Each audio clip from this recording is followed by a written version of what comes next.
नमस्कार, आप देख रहे हैं स्वराज एक्सप्रेस में हूं आपके साथ बुशरा। आपको सीधे लिए चलते हैं सबसे पहले अयोध्या, जहां अयोध्या में पहली बार योगी कैबिनेट के बैठक के बाद प्रेस ब्रीफिंग की जा रही है। बसंत पंचमी का मेला, इन सबको क्रांतिकरण करने यानी राज्य सरकार इन सभी ने स्थानीय प्रशासन को भरपूर सहयोग करती थी, लेकिन आने वाले समय में फंड की प्रॉब्लम न होने पाए, इसकी समस्या न होने पाए, यह भी आज कैबिनेट ने यहां पर लिया है।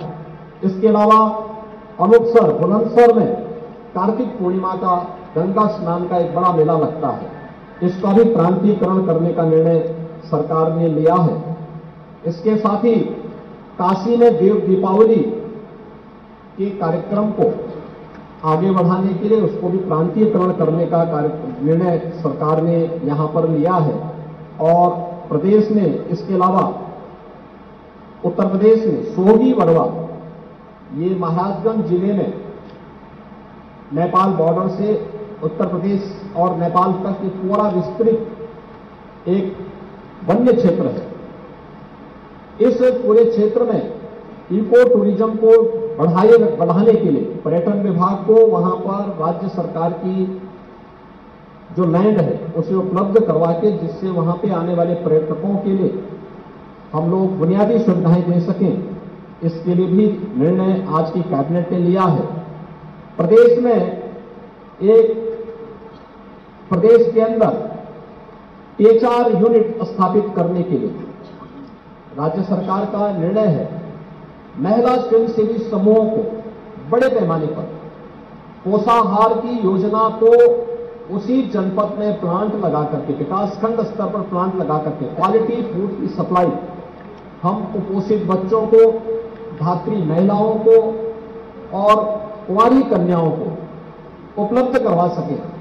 इसके लिए राज्य सरकार एक वायबिलिटी गैप फंड, जब तक वे आत्मनिर्भर नहीं होती है, एक निश्चित सीमा के लिए हम लोग उन्हें राज्य सरकार के स्तर पर सपोर्ट करेंगे, इसका निर्णय भी सरकार ने लिया है।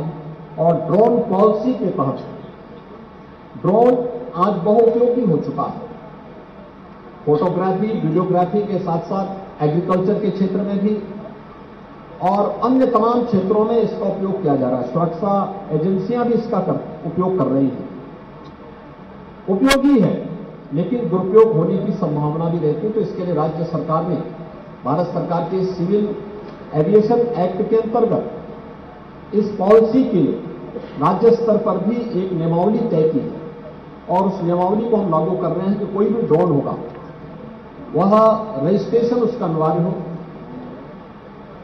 ड्रोन के लिए व्यवस्था अनिवार्य होगी कि वहां एक रजिस्टर थाने स्तर पर भी होगा, वहां भी मालूम होना चाहिए कि इस थाना क्षेत्र में कितने ड्रोन मौजूद हैं, किस प्रकार के उपयोग के लिए है। और राज्य के अंदर भी red, green and yellow zone निर्धारित करने की भी एक कार्रवाई होगी। और बहुत सारे क्षेत्र ऐसे होते हैं जहां पे वीडियोग्राफी सुरक्षा के लिहाज से उचित नहीं होगा, उसको नो फ्लाई जोन के रूप में ड्रोन की कोई भी एक्टिविटीज वहां पे नहीं हो सकती। येलो जोन ऐसा होगा जहां पर स्थानीय स्तर पर प्रशासन तय कर सकता है, एक निश्चित अथॉरिटी होगी जहां से उसको परमिशन लेकर के वह कर पाएगा। ग्रीन जोन में शेष एक्टिविटीज जो भी फोटोग्राफी की होगी और अन्य कुछ उसके लिए पाबंदी तय की गई है, कुछ नियमावली, लक्ष्मण रेखा भी तय की गई है। उस लक्ष्मण रेखा के अंदर रहते हुए हम उसकी परमिशन देने की व्यवस्था उसके साथ करेंगे। यहां एक ड्रोन पॉलिसी को भी आज सरकार ने यहां पर तय किया है।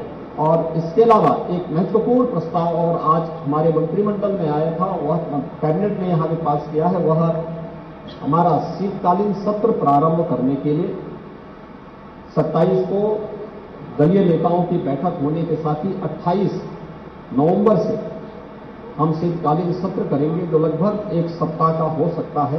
तो एक सप्ताह के लिए इस सत्र को, जिसमें सरकार की सप्लीमेंट्री डिमांड्स आएंगी, कुछ विधायी कार्य हैं, ये भी इस दौरान संपन्न होंगे। इन महत्वपूर्ण मुद्दों को लेकर के आज हम सब यहां पर आए थे। यहां के विकास कार्यों को हमारे कैबिनेट के सभी साथियों ने उसका प्रेजेंटेशन देखा है। जन्मभूमि मंदिर जाते समय, हनुमानगढ़ी जाते समय कुछ कार्यों का अवलोकन भी किया है और अयोध्या धाम के समग्र विकास को ध्यान में रख करके जो आदरणीय प्रधानमंत्री जी की मंशा है, उनके विजन के अनुरूप हम अयोध्या को, उत्तर प्रदेश को विकास के एक नए प्रतिमान के रूप में स्थापित करने में सफल होंगे। इस विश्वास के साथ परसों दीपोत्सव कार्यक्रम में आपसे फिर से यहां पर मुलाकात होगी। इस विश्वास के साथ मैं आज के इस पूरे कार्यक्रम के लिए अपने पूरे मंत्रिमंडल का हृदय से धन्यवाद ज्ञापित करता हूं कि वे सभी यहां पर अपने अपने कार्यक्रमों को छोड़ करके आए और कार्यक्रमों के साथ यहां के विकास के कार्यों को उन्होंने नजदीक से देखा है और अपने विभागों के माध्यम से जो प्रयास हो सकते हैं उसको पूरी तत्परता के साथ आगे बढ़ाने के साथ अयोध्या और उत्तर प्रदेश के समग्र विकास में लोग रुचि ले रहे हैं। आप सब भी अपने पूरे कार्यक्रम के साथ आए हैं। आप सभी मित्रों को भी मैं धन्यवाद देता हूं और दीपोत्सव और दीपावली की अपनी मंगल में शुभकामनाएं देता हूं। धन्यवाद। जय हिंद।